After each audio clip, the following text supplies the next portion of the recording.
Okay, everyone. Me and my friends have conducted an experiment on the active transport of glucose in the small intestine. Here, I'm going to talk to you all about the introduction of our experiment. Glucose is the main product of carbohydrate digestion in the small intestine. It is actively transported through the mucosa into the bloodstream. It has been well established that the transport of substances against their concentration or electrochemical gradients involves a highly specific process that requires energy. This energy is usually supplied by ATP. Hence, the process is highly sensitive to its chemical inhibitors that are capable of blocking any energy-producing cellular reaction. Active transport also demonstrates competitive inhibition and saturation characteristics and is thought to be carrier-mediated. Active transport can be demonstrated by using sacs of small intestine, which are inverted so that the mucosal surface is on the outside and the serosa is on the inside, which is filled with glucose solution and immersed in the same solution at the same concentration. The concentration of glucose inside the sac will increase with time if glucose is being actively transported. Now let me briefly talk to you all about the objective of our experiment. Our objectives are to study the active transport of glucose in the small intestine, to identify what are the substances needed by active transport in order to transport glucose in the small intestine, to determine the effect of 2,4-dinitrophenol and fluorescein on the active transport of glucose in the small intestine, whether it is inhibitory or activating, to calculate the final concentration of glucose for the samples from the inside and outside of the intestinal sac.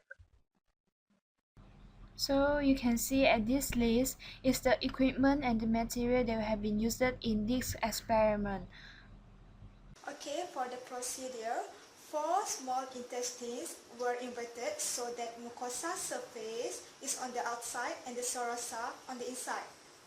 Then, place the intestinal pieces into petri dish with glucose ringer that supply with oxygen. Then make a tight knot around one end of the intestine with a thread and the other end only a loose knot. Fill each sac with 1 ml of glucose ringer solution by slipping a blunt needle attached to a syringe through the loose end and tighten the knot as the needle is being withdrawn. Prepare 5 test tubes with different content but same volume which is 15 ml. For test tube 1, place glucose ringer with oxygen. For test tube 2, place glucose ringer with 2,4-dinitrophenol and oxygen. For test tube 3, glucose ringer with fluorescein and oxygen. For test tube 4, glucose ringer without oxygen. And for test tube 5, place glucose ringer solution only. For test tube 5 will act as control group.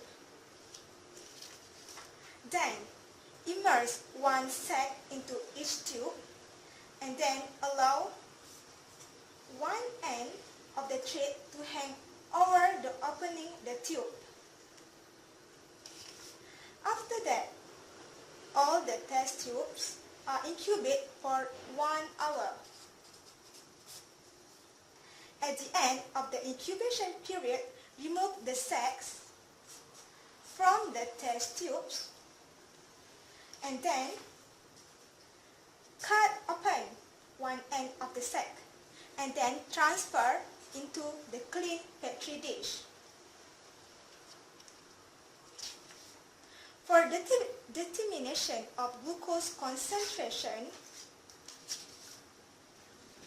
pipette 3 ml of predochrome glucose reagent into test tubes and add 30 microliter of each test supernatant into the appropriate tubes. Make sure all the tubes are clearly labeled.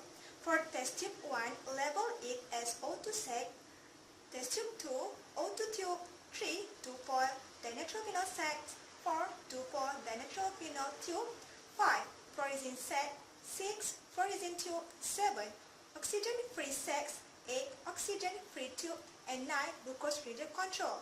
And incubate all the mixture for 20 minutes. Then determine the glucose concentration by using a stat fax machine. That's all. Okay, so now here's a result that will be recorded. So now you can see this is a sac and this is a tube, and we have been calculate the concentration of glucose using stack fax machine. So here there's a 5 contain of the test tube we have been used. So the first test tube is the glucose ringer with oxygen, second is the glucose ringer without oxygen, and then the third one is glucose ringer with oxygen and 2,4-DNP. And the fourth one is the glucose ringer with oxygen and forazine, and the fifth one is the last one, is a glucose ringer control which act as the negative control. So now you can see that concentration of glucose have been recorded for the tube and the sac also. So we are calculated the percentage of glucose concentration using a formula, that is this formula, which is we have been used for the glucose concentration in each test tube divided with the glucose concentration in test tube glucose ringer control, which is a fifth test tube which has act as a negative control, and times with 100. So you can see at here the concentration at here we have been divided with this one, and then times with 100 we get this value. So same as these others, the others also same, this one also divided, this one divided with this one, and then times with 100 get this value. So others also as the same. So now we can look at the others one, glucose transport rate. So we're using this formula and then calculate the test tube 1, test tube 2, 3, 4 for the glucose transportation rate. Okay, so we have now we have plotted a graph which using our result. So it's the concentration glucose against the sample graph. So now we can see that have 5 sample that we have plotted. So these are different colors, which means that red color is the glucose concentration in the sac, and the glucose concentration in the tube with the pink color. So now this one is another graph, the concentration of glucose against sample. So this one we have been used is in percentage. So in the previous one we have been used in milligram per 100 milliliter. So you can see now this one gray color is mean glucose concentration in sac in percentage, while this one red color means the glucose concentration in tube in percentage. Now we move on with discussion. Basically, we use 4 different test tubes. In this test tube, we immerse 1 intestinal pieces into GR solution without oxygen. So basically, without oxygen, so of course cell respiration cannot be occur. So when there is no cell respiration, there will be no ATP being produced, then will active transport can't be occur. So when there is no active transport, there will thus no net movement of solute across the mucosa. When there is no movement of solute across the mucosa, which means no solute across from the sac into the tube and from the tube into the sac, so theoretically the concentration of glucose in sac will equal to concentration of glucose in tube, means no different at all. Thus, from our result, so in sac we got 42.26, and from the tube we got 104.44%.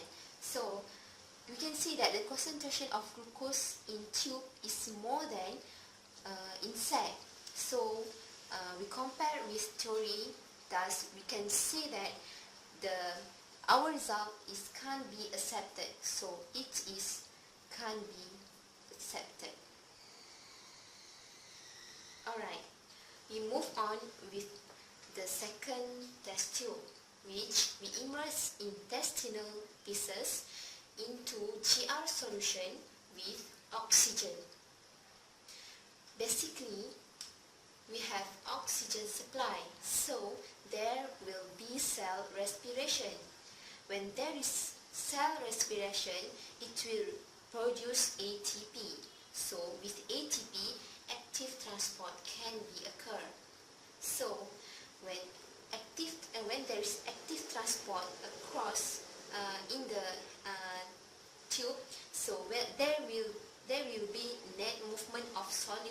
from the tube into the sac.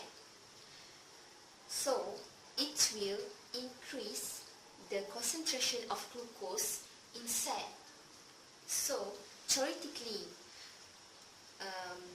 the concentration of glucose in sac will be higher than the concentration of glucose in tube. So we compare the theory with our result, which is in sac we got the concentration of glucose is 259.60% and in tube we got 97.06%. So we can see that the concentration of glucose in sac is higher than in tube. So we can conclude that our result is being successful. Now we move on to the third test tube, which we immerse intestinal pieces into GR solution with 2,4-dinitrophenol with supply of oxygen. So basically there is oxygen, but there is 2,4-dinitrophenol, which is metabolic inhibitor. So it will inhibit cell respiration and thus there will be no cell respiration can occur. So when there is no cell respiration, of course no ATP will produce exactly, and thus will definitely cause of active transport cannot be occurred. Thus no net of movement solute across the mucosa. When there is no net of movement solute across the mucosa from the sac into the tube and inversely, so theoretically the concentration of glucose in sac and in tube will be the same, means not different at all. And we go to our result. In sac we got 97.35 and in tube we got 118.91. So there is slight difference there. So we can conclude that our result is not success. Now we move on to the fourth test tube, which the last test tube. Okay, we immerse intestinal pieces into GR solution with fluorescein with supply of oxygen. So basically, yes, there is supply of oxygen, but we add in fluorescein, which is competitive inhibitor. So fluorescein compete with glucose for the same binding site of carrier protein. So there will be decrease the chance of glucose bind with carrier protein. When there is decreased number of glucose bind with carrier protein, of course there thus will decrease the concentration of glucose transported from the tube into the sac. So theoretically there will be a slight number of glucose transported into the sac, but it will be slight only. So it can be concluded that the concentration of glucose in sac will slightly more than concentration of glucose in tube. So in sac we got 49.50, while in tube we got 108.88.